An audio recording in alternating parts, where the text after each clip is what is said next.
أعوذ بالله من الشيطان الرجيم. بسم الله الرحمن الرحيم.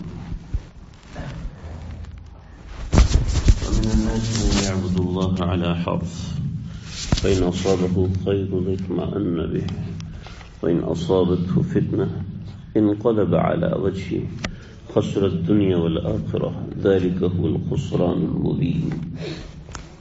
سورۃ الحج کی آیت نمبر 11 سے لے کے آیت نمبر 14 تک کا مضمون ہے. ابتدائی اسلام میں جب اسلام نے ترقی کرنا شروع کی تو بہت سے ایسے لوگ تھے کہ جو دیکھتے تھے کہ مسلمانوں میں بہت سے لوگ مالدار ہیں اور وہ اپنے صدقات دینا چاہتے ہیں، زکوٰۃ دینا چاہتے ہیں، اور صدقات اور زکوٰۃ میں زکوٰۃ تو دی ہی مسلمانوں کو جا سکتی ہے اور صدقات میں ترجیح مسلمانوں کو ہے. اور ابتدائی اسلام میں کسی مسلمان جو نو مسلم ہوتا ہے تو اس کے دل کو بڑھانے کے لیے والمؤلفۃ قلوبہم کا ایک خاص اصطلاح تھی، تو ایسے لوگوں کو پیسے زیادہ دیے جاتے تھے تاکہ ان کی دلی مضبوطی پیسوں کے ذریعے سے پیدا ہو سکے. اس لیے کہ دنیاوی اسباب ہر بندے کی ضرورت ہوتے ہیں، چاہے کوئی بڑا ہے، چاہے کوئی چھوٹا ہے، چاہے کوئی امیر ہے، چاہے کوئی غریب ہے. تو دنیاوی اسباب میں ایک ضرورت بھی ہے اور ایک رغبت بھی ہے. تو اس کی وجہ سے اسلام نے ابتدا میں اور آج تک اس کی ترغیب دی ہے کہ انفاق فی سبیل اللہ، اس کی کثرت یہ ایمان کو مضبوط کرتی ہے، انسان کے مال کو مضبوط کرتی ہے، کاروبار کو، معاشرت کو، اور انسان کی معاش کو، انسان کی صحت کو مضبوط کرتی ہے. ایسی بہت سی چیزیں ہیں جو اس میں انسان کے لیے مفید ہوتی ہیں. تو چونکہ صدقات کی کثرت مسلمان کیا کرتے تھے اور کافر عام طور پہ بخیل ہوتے تھے، تو بہت سے لوگ اس لیے مسلمان ہو جاتے تھے کہ چونکہ ہم مسلمان ہوں گے اور غربت ہوگی تو یہ لوگ ہماری مدد کیا کریں گے. تو اس کی مثال اللہ رب العزت نے اعلی حرف سے دی. اعلی حرف کیا ہوتا ہے؟ اعلی حرف یہ ہے کہ یہ عرب کے اندر ایک ضرب المثل تھی. ضرب المثل مطلب ایک مثال بنی ہوئی ہوتی ہے. جیسے ہم کہتے ہیں نا کوا چلا ہنس کی چال اپنی چال بھی بھول گیا. تو ہنس ایک جانور ہے، ایک پرندہ ہے، کوا اس کی چال چلنے لگے.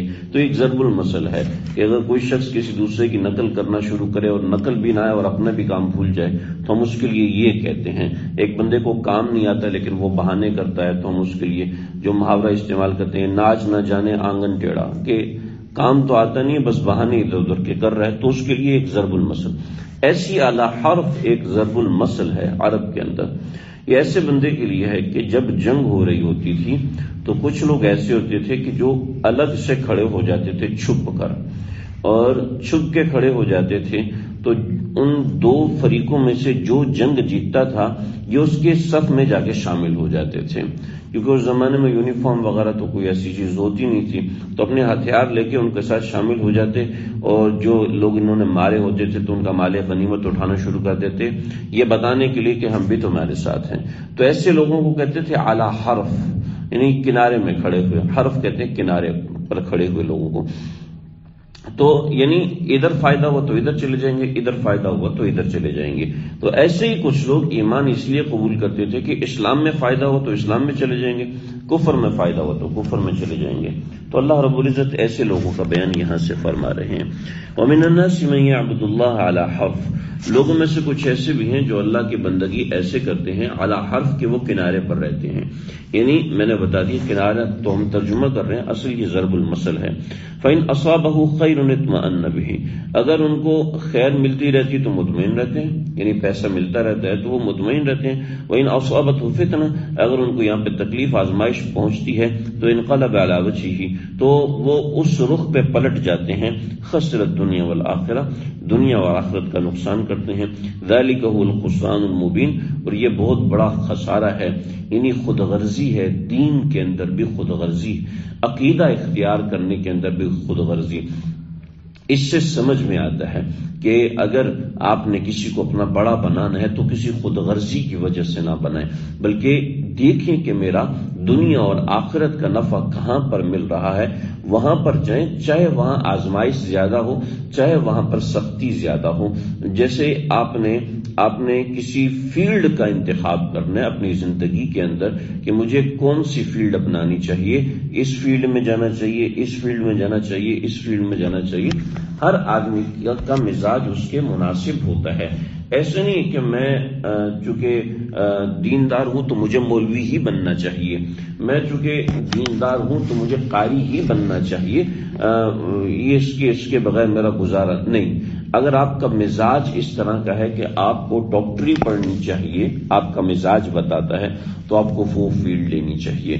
آپ یہ اس فیلڈ میں پیسے بہت ہیں لہذا اس میں جانا چاہیے، نہیں، میں پیسوں کو دیکھ کر، میں ظاہری نفع کو دیکھ کر کسی فیلڈ کو اپنانا یہ درست نہیں ہے۔ یہ بھی اس آیت سے سمجھ میں آ رہا ہے کہ اللہ رب العزت ہمیں اس چیز کو کہ جہاں آپ کو عقیدتاً حقیقت میں ایک چیز نظریاتی طور پر اپنے لیے صحیح لگتی ہے تو آپ کو وہاں جانا چاہیے، ورنہ شوبز کے بزنس میں آج سب سے زیادہ پیسہ ہے تو کیا اس میں جانا ہے؟ اس میں جائیں گے نہیں، وہاں آخرت تباہ ہو سکتی ہے۔ شراب کے بزنس کے اندر بہت نفع ہے، وہاں پر خنزیر کا بزنس اتنا زیادہ ہے، اتنا زیادہ تیزی سے چلتا ہے کہ دنیا کے اکثر لوگ کھاتے ہیں اور استعمال ہوتا ہے، تو اس میں فائدہ ہے۔ ہمارے ملک میں نہیں، دوسرے ملکوں کی بات کرو تو وہاں پر بہت زیادہ وہ چیز چلتی ہے کہ وہ حلال اور حرام فوڈ کو نہیں دیکھتے، تو ہم نے اس کو نہیں دیکھنا۔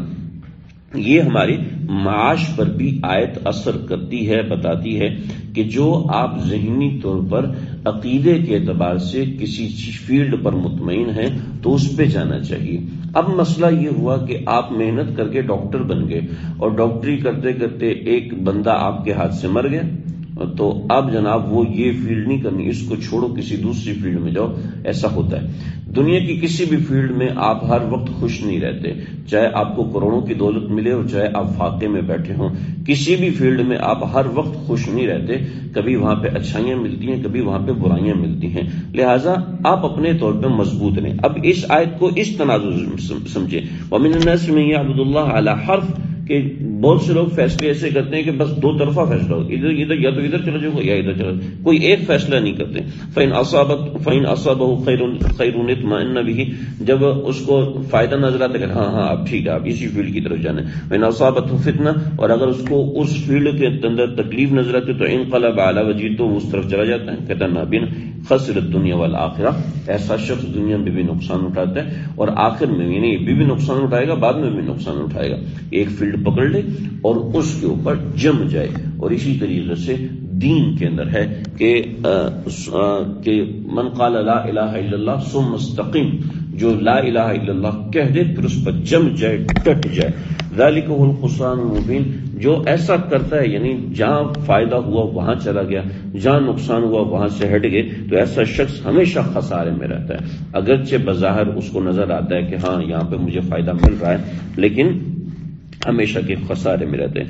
یدعو من دون اللہ ما لا یضرہ ولا ینفع، چنانچہ یہ لوگ ایسا کرتے ہیں کہ اللہ کے علاوہ کسی اور کو بلاتے ہیں جو کہ ان کو کوئی نقصان نہیں پہنچا سکتے، نہ ہی کوئی نفع دے سکتے ہیں۔ ذالک هو ضلال بعید، اور یہ بڑی دور کی گمراہی میں ہے، یعنی جو نظریاتی طور پہ مضبوط نہیں ہوتا وہ عملی طور پر بھی مضبوط نہیں ہوتا۔ جو عقیدے کے اعتبار سے مضبوط نہیں ہے اس کو آج کی زبان میں کہنا شروع کر دیا، دیکھو یہ تو ریجڈ ہو گئے ہیں، یہ لوگ تو فنڈامنٹل ہو چکے ہیں۔ بھئی جس کی بنیاد کمزور ہے، جس کی فاؤنڈیشن کمزور ہے تو اوپر عمارت کیسے بن سکتی ہے؟ اب اگر فنڈامنٹل کہہ دینے سے اس کو پروپوگنڈا بنایا جائے کہ فنڈامنٹل نہیں بننا چاہیے، حالات کو دیکھ کے فیصلہ کرنا چاہیے، حالات کو دیکھ کے فیصلہ تو بعد میں ہوتا ہے کہ عمارت کون سی بننی ہے، کیسے بننی ہے، بنیاد تو ویسی مضبوط بنانی پڑتی ہے۔ تو بنیاد اللہ رب العزت یہاں بنا رہے ہیں، دینی اعمال کے اندر، دنیاوی نظریات کے اندر اس کو پھیلایا جا سکتا ہے۔ بنیادی میں نے بات عرض کر دی، یدعو، لیکن یہ لوگ کیا سمجھتے ہیں؟ یہ سمجھتے ہیں کہ ہمارا جہاں فائدہ ہم وہاں جلدی سے پہنچ گئے، جہاں نقصان ہے وہاں سے جلدی سے ہٹ گئے۔ اللہ کہتے ہیں نہیں، ایسا نہیں ہے، اصل میں ایسا نہیں ہے۔ اصل میں یہ ہے کہ آپ کا ایک ملازم ہے اور اللہ نہ کرے آپ کو نقصان ہو گیا، آپ اس کو بھائی 1-2 مہینے تنخواہ کا مسئلہ ہوگا، آپ تھوڑا سا برداشت کرو، ہمارا تھوڑا سا نقصان چل رہا ہے، ہو سکتا ہے اس 1-2 مہینے میں آپ کو تنخواہ نہ دے سکے، تو اب وہ ملازم آپ کو پتہ چلے گا کہ واقعتاً وہ مخلص ہے یا نہیں، وہ کہ نہیں جی کوئی مسئلہ نہیں ہے، ٹھیک ہے چل جائے گا، کوئی آپ کے ساتھ ہے، کوئی مسئلہ نہیں، اتنے برسوں سے آپ کے ساتھ ہیں، ابھی 2-4 مہینے گزر گئے تو کوئی مسئلہ نہیں ہے، وہ کسی نہ کسی طریقے سے گزارا کر لیتا ہے، تو جب تنخواہ دوبارہ شروع ہوتی ہے تو آپ پھر اس کو جو تنخواہ دیتے ہیں وہ کئی گنا بڑھا کے دیتے ہیں یا اپنے دل کی خوشی سے دیتے ہیں کہ دیکھو یہ ہمارے ساتھ کا آدمی ہے۔ ایسی اللہ رب العزت نے نبی کریم صلی اللہ علیہ وسلم کے ساتھ صحابہ کرام کو تکلیف میں مبتلا کیا کہ 70 صحابہ ایک دم سے مارے گئے، تکلیف کے اندر مبتلا کیا تاکہ ان کو پہچان لے کہ کون سچے ہیں اور کون جھوٹے ہیں۔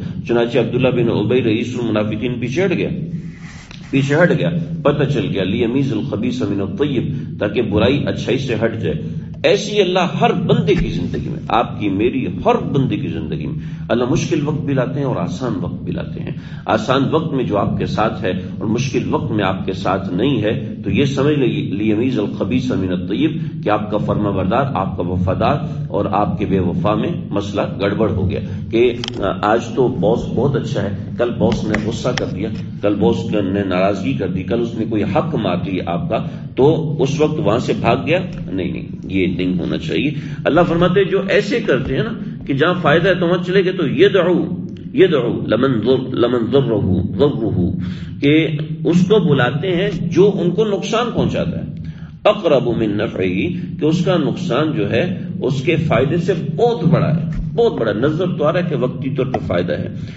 لبئس المولا، ایسے لوگ یا ایسا الہ جس کو یہ بلاتے ہیں بہت ہی برا مددگار ہے، وَلَبِئْسَ الْعَشِيرُ، اور بہت ہی برا ساتھ دینے والا ہے۔ اگرچہ وقتی طور پہ نفع ہو رہا ہے کہ اس کے ساتھ ہے، لیکن اصل میں نقصان ہے۔